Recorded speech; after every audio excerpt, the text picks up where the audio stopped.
Writing in the Daily Express, the former Brexit Party leader slammed France and the EU for failing to lift a finger to prevent the dangerous crossings. And he challenged Brussels and French President Emmanuel Macron to agree to a summit, otherwise many lives will be lost and British communities will continue to suffer. The GB News broadcaster said, "The more money we send to France, the greater the numbers that come. To resolve this we need the French and Brussels to cooperate, but they refuse to lift a finger to help Brexit Britain."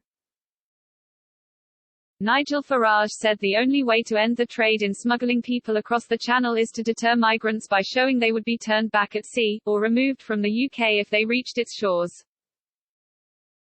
"Our only option is to put migrant boats under tow and return them to the safe country of France, then our former EU partners would come to the negotiating table," he added.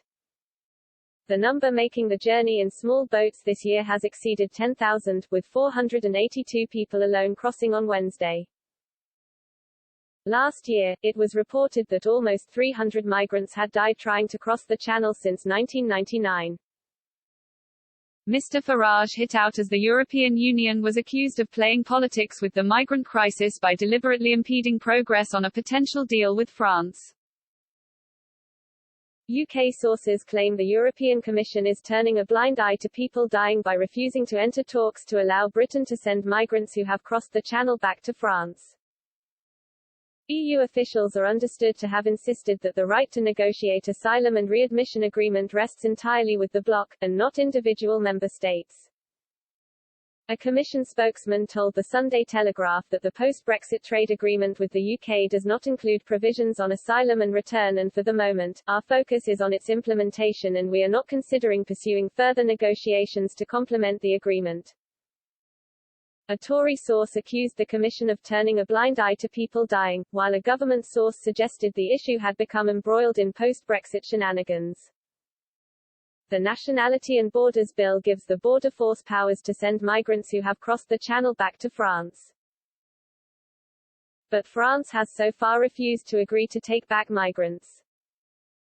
Last month, Priti Patel, the Home Secretary, and Gérald Darmanin, her French counterpart, signed an agreement which stated that both countries support the idea of a UK-EU readmission agreement to mutual advantage in terms of deterring illegal migration and tackling the criminal gangs. As members of the European Union, the unrestricted free movement of people changed the makeup of the UK.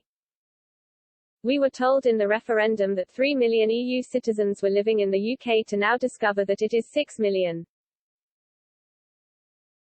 As members, we could only return asylum seekers if they had first applied in another EU state. It is easy to see why we voted to take back control. The 2021 Channel migrant crisis is totally out of control, with 10,500 already having crossed the Channel and now being accommodated in 4-star hotels and private houses. The people on the Kent coast feel like they are living under invasion. Yet the more money we send to France, the greater the numbers that come. To resolve this we need the French and Brussels to cooperate, but they refuse to lift a finger to help Brexit Britain. We are faced with obstruction from Brussels and the refusal of President Macron to hold an overdue summit. The EU has its own migrant crisis following the crazy decision in 2015 to allow anyone crossing the Mediterranean to stay. But we, as a now independent country, do not need to make the same mistake. If Brussels and Paris won't cooperate, then we need to force them to. Our only option is to put migrant boats under tow and return them to the safe country of France.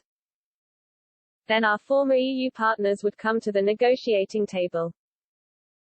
If Brexit Britain does not get back control of its borders, there will be a heavy political price for Priti Patel and Boris Johnson to pay. Enough is enough.